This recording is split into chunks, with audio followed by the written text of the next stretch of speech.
Doctor Arun വേറെ രണ്ട് ഗസ്റ്റുകളല്ല കാണാൻ വന്ന ആളുകളിൽ ഡോക്ടർ അരുണിനെ ചോദിച്ചിട്ടുണ്ടായിരുന്നു ഈ അമ്മ. എന്താ പറയല്ലേ ഡോക്ടർ അരുണില്ലേ? ആളെ കാണണമെന്ന് ഭയങ്കര ആഗ്രഹം ഉണ്ടായിരുന്നു.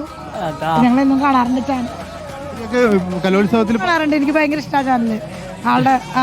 ഞങ്ങൾ തൃശ്ശൂർ ആള് ഓണത്തിന് ഞങ്ങൾ വന്നിട്ട് കുതിര അങ്ങനെ ഞങ്ങൾ കാണാനായിട്ട് വന്നു. പക്ഷെ കാണാൻ പറ്റിയില്ല. പറ്റിയില്ല. അന്ന് ജോലിക്ക് പോണ്ടേ. ഇറങ്ങിയാലും കാണാൻ പറ്റില്ലല്ലോ. കാണാൻ ഞങ്ങൾ കാണുന്നില്ലല്ലോ. ചേച്ചിയുടെ പേര് പറയും. അനീഷ. ഇപ്പൊ ചേച്ചിക്ക് സംസാരിക്കാൻ പറ്റും ഡോക്ടർ അരുൺകുമാറിനോട്. നമസ്കാരം. നമസ്കാരം. അമ്മ വിളിക്കാം, ചേച്ചിയെ വിളിക്കാം. സാറില്ലേ, എന്തായാലും കുഴപ്പമില്ല. ഞാൻ സാറിന്റെ പരിപാടി നന്നായി കാണാറുണ്ട്. എനിക്ക് ഭയങ്കര ഇഷ്ടമാണ്.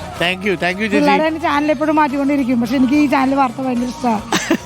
രാവിലെയുള്ള വാർത്ത ഭയങ്കര ഇഷ്ടമാണ്. കുറച്ചു നേരം വെക്കാറുണ്ട് ഞാൻ. പറ്റിയില്ല, എന്നാലും സംസാരിക്കാൻ പറ്റിയ ഭയങ്കര സന്തോഷം. സാധാരണക്കാരെ വാർത്ത ഞാൻ നന്നായി കാണാറുണ്ട്. എനിക്ക് ഭയങ്കര ഇഷ്ടമാണ്. എല്ലാവരും ഈ ചാനൽ മാത്രം എന്താ വെക്കണേന്ന്.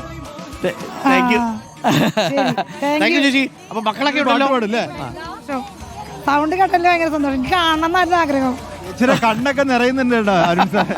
നേരിട്ട് കാണണം എന്നായിരുന്നു ഭയങ്കര ആഗ്രഹം. കാണാൻ പറ്റിയില്ല. സാരില്ല, സംസാരിച്ചല്ലോ. Thank you. കലോത്സവമൊക്കെ കണ്ട് അവിടെ ഭാരത് ഹോട്ടലിൽ പോയിട്ട് മസാല ദോശ കഴിച്ചിട്ട് പോയാൽ മതി. മക്കൾക്ക് വാങ്ങിച്ചു കൊടുത്തിട്ട് പാട്ട് പാടില്ല ആദിത്യൻ. Thank you. ഇതുപോലുള്ള ഒരുപാട് കാഴ്ചകളുണ്ട്. നമ്മുടെ ഈ മത്സരം നടക്കുന്ന ഇപ്പൊ കണ്ണൂരും കോഴിക്കോടും തൃശ്ശൂരും തമ്മില് ഇഞ്ചോടിഞ്ച് പോരാട്ടമല്ല. ഇപ്പൊ പോയിന്റ് വ്യത്യാസമുണ്ടല്ലേ? ഈ പോയിന്റില് കോഴിക്കോട് ജില്ലക്ക് അടിച്ചു കയറാൻ പറ്റുന്ന സമയമാണിത്. തൃശ്ശൂരും പാലക്കാടും കോഴിക്കോടും തന്നെ ആയിരിക്കും 3 സ്ഥാനങ്ങൾക്ക് വേണ്ടിയുള്ള മത്സരം. അതില് കോഴിക്കോടിന് പ്രിയപ്പെട്ട കോൽക്കളി പോലുള്ള ഐറ്റങ്ങൾ ഇന്നുണ്ട്. ഏതായാലും പോയിന്റ് നില മാറി മറിയുമോ എന്നുള്ള കാര്യത്തിലൊക്കെ നമുക്ക് നോക്കാം. അതെ, നാടകം ഉൾപ്പെടെ കോഴിക്കോടിന്റെ ഒരു കുത്തക. സംഘനൃത്തം എന്നും കോഴിക്കോടിന്റെ ഒരു കുത്തകയാണ്. അപ്പൊ ഒരുപക്ഷെ ഇന്ന് സംഘനൃത്തം ഗ്ലാമർ എന്നും നടക്കുവാണ് ഉച്ചയ്ക്ക് ശേഷം. അപ്പം ഒരുപക്ഷെ അതിൽ കോഴിക്കോട് കയറി വരാനൊരു സാധ്യതയുണ്ട്.